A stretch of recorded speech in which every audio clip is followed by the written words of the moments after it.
नमस्कार, आप देख रहे हैं किसान तक चैनल पर मौसम पूर्वानुमान का ये वीकली बुलेटिन। मैं हूं देवेंद्र त्रिपाठी। दोस्तों, जिस दिन ये वीडियो रिकॉर्ड कर रहा हूं वो दिन है 13 दिसंबर का और शनिवार का दिन। और अभी तक भारत में अगर हम देखें तो नवंबर और दिसंबर के महीने में जब सर्दी बढ़ने लगती है, तापमान गिरे हैं। मिनिमम टेम्परेचर नवंबर में भी और दिसंबर में भी कई जगहों पर सामान्य से 5, 6, 7 और 8 डिग्री सेल्सियस तक नीचे पहुंचे हैं। और ये स्थिति सिर्फ उत्तर भारत में नहीं रही है, बल्कि मध्य भारत में इंदौर, रीवा और अंबिकापुर तक रही है। यहाँ तक कि कोरापुट और राउरकेला, केंदुझार, बारीपादा यानी उत्तरी ओडिशा और साथ में अब तेलंगाना तथा कर्नाटक के भागों पर भी तापमान में गिरावट होने लगी है। लेकिन इसके बावजूद कहीं ना कहीं लोग ये मिस कर रहे हैं कि इस बार सर्दी कम पड़ रही है। ऐसा क्यों है? क्यों है ऐसा? क्योंकि दिन में तापमान नहीं गिर रहा है। दिन में कई जगहों पर आसमान साफ होने के कारण, मौसम शुष्क होने के कारण लगातार धूप का पूरा प्रभाव पहुंच रहा है, और जिसके चलते मिनिमम टेम्परेचर तो भले नीचे जा रहा है, लेकिन मैक्सिमम दिन का पारा सामान्य या सामान्य से ऊपर दर्ज किया जा रहा है। मैं बहुत सारे पहलुओं की बात करेंगे, लेकिन सबसे पहले देख लेते हैं आज के लिए क्या अलर्ट है। आज के लिए मेट डिपार्टमेंट की तरफ से जो अलर्ट जारी किया गया था, क्योंकि हवा की दिशा उत्तर भारत में बदली है, उत्तर प्रदेश में बदली है, बिहार, झारखंड, पश्चिम बंगाल में हवा की दिशा में परिवर्तन हुआ है, और दिशा परिवर्तन होकर बंगाल की खाड़ी से नमी वाली हवाएं दिल्ली तक चलने लगी हैं, मेरठ और आगरा तक चलने लगी हैं, जिसके कारण फॉग का अलर्ट जारी किया गया है, जिसमें येलो अलर्ट यानी पीला जो अलर्ट है वो हिमाचल, पंजाब और हरियाणा के लिए, दिल्ली के लिए, जबकि उत्तर प्रदेश के लिए ऑरेंज अलर्ट जारी किया गया है। पूर्वोत्तर भारत में भी कई राज्यों पर और येलो अलर्ट है फॉग का यानी कोहरे का, आज सुबह के लिए था। और छत्तीसगढ़, ओडिशा, तेलंगाना, कर्नाटक, इन भागों पर हवाएं जो ऊपर से आ रही थी उनको अभी यहां पर पहुंचने का मौका मिल रहा है, तो इन क्षेत्रों को यह हवाएं प्रभावित कर रही हैं, इसलिए यहां पर शीतलहर का अलर्ट है। शीतलहर मतलब सामान्य से तापमान का 4-5 डिग्री नीचे रहना मिनिमम टेम्परेचर का। तो आप ये सोचिए कि शीतलहर नहीं चल रही है, या ये कहें कि शीतलहर का प्रभाव या सर्दी का प्रभाव इस बार नहीं है, तो ऐसा नहीं है। हाँ, ये सच है कि दिन का तापमान औसत से ज़्यादा हो रहा है, जिसके कारण किसान थोड़ा परेशान है। आम लोगों को भी लग रहा है कि सर्दी उस तरह की नहीं दिखाई पड़ रही है। अगली स्लाइड में 14 दिसंबर यानी कल का अलर्ट देखते हैं। Indo Gangetic plains including Punjab और हरियाणा, इन क्षेत्रों में फॉग का अलर्ट जारी रहेगा, लेकिन उत्तर प्रदेश में थोड़ा सा दायरा सीमित हो रहा है, और इधर से शीतलहर कम हो रही है। शीतलहर क्यों कम हो रही है? क्योंकि जो उत्तर की हवा आ रही है इस तरह से, वो अब डाइवर्ट होने वाली है। अब इधर से चल रही हवा, कल से ही आप देख रहे हैं, कल परसों से ही, कि पूर्वोत्तर भारत होते हुए बिहार, झारखंड, पश्चिम बंगाल और उत्तर प्रदेश होते हुए ये हवा इस तरह से नीचे की तरफ शिफ्ट हो रही है। तो ऐसे में क्योंकि बंगाल की खाड़ी की हवाएं अपेक्षाकृत कम ठंडी होती हैं, तो जाहिर सी बात है जिन क्षेत्रों पर इन हवाओं का प्रभाव बढ़ता है वहां पर टेम्परेचर राइज करने लगता है। फिर से जब उत्तर पश्चिमी हवाएं चलेंगी तब कोल्ड वेव कंडीशन देश के कई राज्यों पर शुरू होगी। फिलहाल अभी कर्नाटक तक इसका प्रभाव रहेगा, और इधर कोहरे का प्रभाव कई जगहों पर रहने की संभावना है। इसके बाद मैं सबसे पहले आज के मिनिमम टेम्परेचर की झलक दिखाना चाहूंगा। इसमें मैं ये तस्वीर इसलिए आपको दिखा रहा हूं कि भारत का हिमालयी क्षेत्र अभी भी सफेद चादर से ढका नहीं है, यानी काफी मोटी परत पड़ जाती थी अब तक बर्फबारी की, खासतौर पर उत्तरी हिमाचल प्रदेश में कुल्लू मनाली, लाहौल स्पीति और गिलगित बाल्टिस्तान, मुजफ्फराबाद से लेकर जम्मू कश्मीर के कई ऊंचे इलाकों पर। लेकिन इस बार अभी बर्फ नहीं पड़ी है। इसके बावजूद कई जगहों पर पहाड़ों पर तापमान शून्य से नीचे और मैदानी भागों पर औसत से 4, 5, 6 डिग्री तक नीचे पहुंचने लगे हैं। हालांकि फिलहाल के समय में तापमान थोड़ा सा बढ़ा है, क्योंकि एक नया पश्चिमी विक्षोभ उत्तर भारत के भागों पर है, और उसके चलते उत्तर की जो ठंडी हवाएं हैं उन हवाओं की रफ्तार, हवाओं के प्रभाव पर ब्रेक लगी है। तो मिनिमम टेम्परेचर आज सबसे कम 13 दिसंबर को सबसे कम रहा श्रीनगर में, जहां पर शून्य से जमाव बिंदु से तापमान 2.9 डिग्री नीचे पहुंचा। काजीगुंड में 1.6 डिग्री नीचे रहा। अंबाला हरियाणा में 1 डिग्री पहुंच गया है। अंबाला उत्तरी क्षेत्र है, अंबाला में ये तापमान लगभग 5 डिग्री कम है। इस तरह से भारत के मैदानी भागों का सबसे सर्द स्थान आज अंबाला रहा, हरियाणा का। और ये मुझे लगता है कि कई सालों का रिकॉर्ड भी होगा दिसंबर के शुरुआती पखवाड़े में, जब अंबाला में 1 डिग्री तापमान पहुंचा होगा। और आपको दोस्तों ध्यान होगा, इससे पहले जब मैं लाइव कर रहा था किसान तक पर, तो मैंने ये कहा था कि 15 दिसंबर से पहले संभावना यह है कि हरियाणा और राजस्थान के कुछ स्थानों पर तापमान शून्य के आसपास पहुंचेगा। तो अभी मेरा ज़्यादातर संदर्भ था साउथ हरियाणा, जो हिसार और सिरसा तथा आसपास के रीजन है, और सीकर, अलवर, चूरू समेत जो उत्तरी राजस्थान का रीजन है, जहां पर तापमान सबसे नीचे जाता है और 3 डिग्री सेल्सियस तक तापमान वहां पर हम देख चुके हैं नवंबर के एंड में और दिसंबर की शुरुआत में। वहां पर तापमान फिर से बढ़ चुके हैं। इसके अलावा गुलमर्ग में, जम्मू कश्मीर में 1.6, तो गुलमर्ग से कम तापमान अंबाला में दर्ज किया गया है। इसे मैं एक बार और वेरीफाई करूंगा कहीं ये डेटा गलत तो नहीं है। और अगर आप हरियाणा से, अंबाला से देख रहे हैं तो ज़रूर इसके बारे में आप कमेंट करिएगा, वहां एक्चुअल ठंडी की स्थिति आज 13 दिसंबर को क्या रही। भुंतर हिमाचल प्रदेश में 2.6, बनिहाल जम्मू कश्मीर 3.8, सुंदरनगर हिमाचल में 4.1, मनाली हिमाचल में 4.4, मुक्तेश्वर कुमाऊं उत्तराखंड में 4.5, और इम्फाल तो लिहाल में आप देख सकते हैं मणिपुर में 5.2, मंडी हिमाचल में 5.3, पंचमढ़ी मध्य प्रदेश 5.4, 5.5 रहा फुलबनी ओडिशा में, अंबिकापुर में छत्तीसगढ़ में 5.7, इंदौर में मध्य प्रदेश में 5.9, 6 डिग्री तापमान इंदौर में दर्ज किया गया। इंदौर वो स्थान है दोस्तों, वो शहर है जहां पर नवंबर में भी अधिकांश दिनों में बिलो नॉर्मल टेम्परेचर रिकॉर्ड किया गया है, लगातार 1-2 दिन नहीं, और लगातार तापमान बिलो रहा है 2, 3, 4 नहीं बल्कि 5, 6, 7 डिग्री सेल्सियस तक सामान्य से नीचे रहा। यानी जहां पर 12 डिग्री होना चाहिए वहां 5, जहां पर 10 डिग्री होना चाहिए वहां पर 3, तो इस तरह का तापमान पहुंचा है इंदौर में। इसके बाद नीचे जेऊर में, सोलापुर जो महाराष्ट्र में है 6 डिग्री सेल्सियस तापमान, यहां पर दक्षिणी मध्य महाराष्ट्र में, और पंतनगर उत्तराखंड में 6.2, हिसार हरियाणा में 6.3, 6.4 भोपाल में रहा, कोरापुट ओडिशा में 6.5, 6.6 तापमान दर्ज किया गया बारापानी और उमरिया में, और आदिलाबाद में 6.7, कोहिमा में 6.8।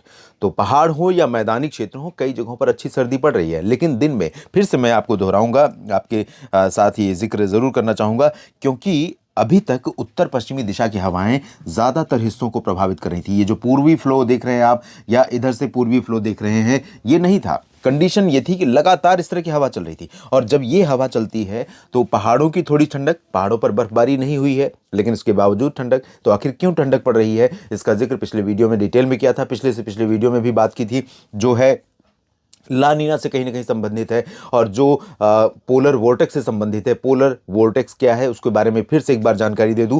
धरती अपनी गोल है और इसके ऊपर का जो हिस्सा है उत्तरी ध्रुव है, नीचे का हिस्सा दक्षिणी ध्रुव। उत्तरी ध्रुव उत्तरी गोलार्ध के ऊपर के हिस्सों को प्रभावित करने वाला एक फैक्टर है, और उत्तरी ध्रुव पर आमतौर पर बर्फ है बहुत ज़्यादा, आप जानते हैं अंटार्कटिका, और यहाँ पर जब हवा चलती है तो उसकी रफ्तार बहुत तेज़ होती है।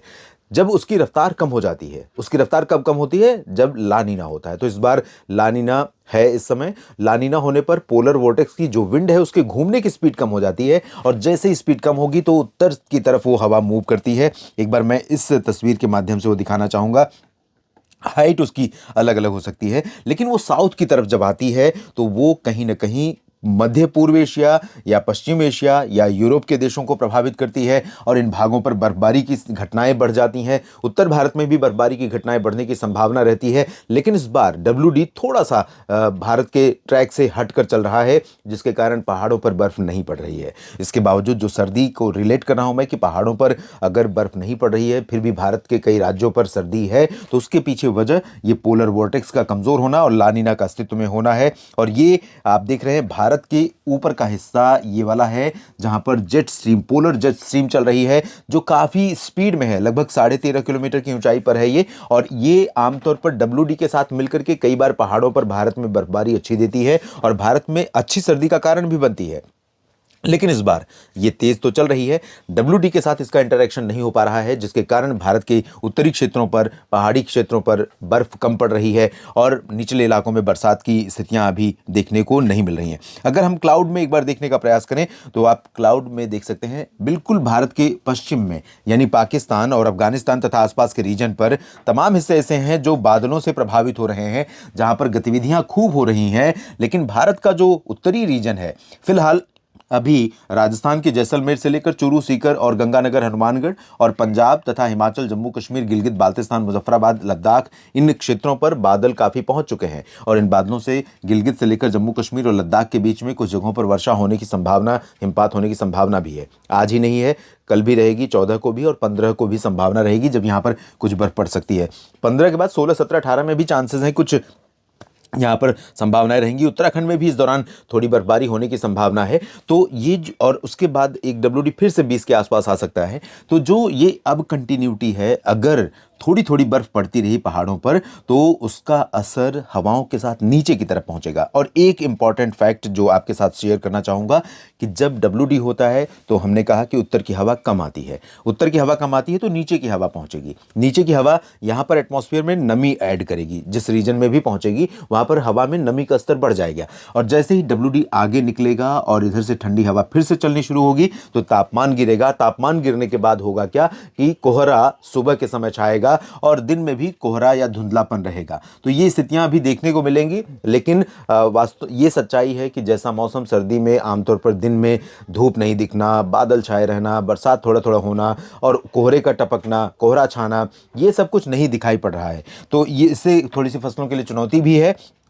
बारिश की संभावनाएं कितनी हैं अगले 10-15 दिनों के दौरान, आइए देख लेते हैं। तो अभी भी भारत के ऊपर बहुत ज़्यादा बारिश नहीं होने वाली है। अगर हम इस मैप को थोड़ा सा जूम आउट करके देखें तो अब देखिए भारत के दक्षिण में भूमध्य रेखा के ऊपर, भारत के उत्तर में पश्चिमी एशिया और यूरोप के ऊपर तमाम जगहों पर काफ़ी गतिविधि हो रही है। ना जाने क्यों, ऐसी कौन सी परिस्थिति है, अभी मैं उसको फाइंड आउट नहीं कर पाया हूँ, जिसकी वजह से भारत के ऊपर बरसात की गतिविधि, इस बार हिमपात की गतिविधि कम देखने को मिल रही है। फिलहाल इस वीडियो में अभी इतना ही, लेकिन अगर कुछ परिवर्तन होता है आंतरिक क्षेत्रों पर, राजस्थान, पंजाब, हरियाणा, जहां पर बादल दिखाई पड़ रहे हैं, जहां पर संभावनाएं कुछ बन सकती हैं अगले 3 दिनों के दौरान, थोड़ी बहुत हल्की गतिविधि की वेस्ट यूपी, दिल्ली, राजस्थान, हरियाणा, पंजाब और उत्तराखंड के निचले इलाकों पर भी जहां पैचेस में रेन हो सकती है, बारिश हो सकती है, तो निश्चित तौर पर ये अपडेट करने वाला विषय रहेगा, आपको अपडेट किया जाएगा किसान तक पर भी। और साथ में अगर कुछ मेजर चेंज होता है अगले 1 सप्ताह के दौरान तो अगले साप्ताहिक बुलेटिन में ज़रूर कवर करने का प्रयास करूंगा।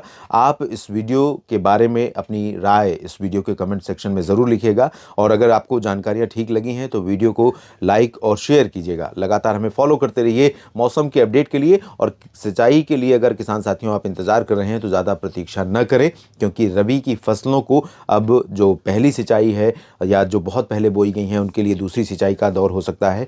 तो हल्की सिंचाई का समय आ गया है, सिंचाई कीजिए ताकि फसलों की अच्छी ग्रोथ सुनिश्चित हो सके।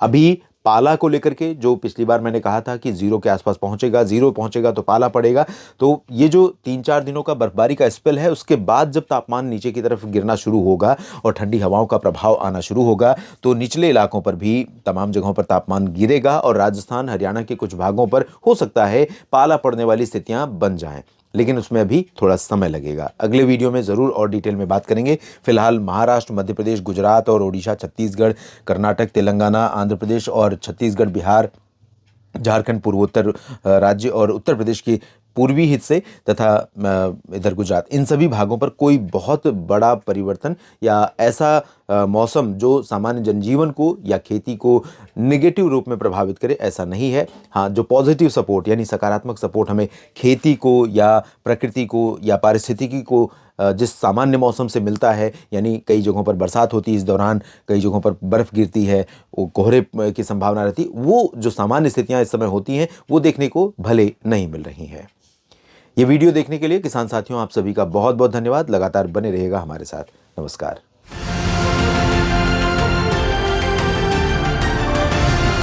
किसान तक, किसान तक, किसान तक, किसान तक, किसान तक, किसान तक, किसान तक, खाना है तो उगाना है, खाना है तो उगाना है, किसान तक, खाना है तो उगाना है। किसान तक, खाना है तो उगाना है।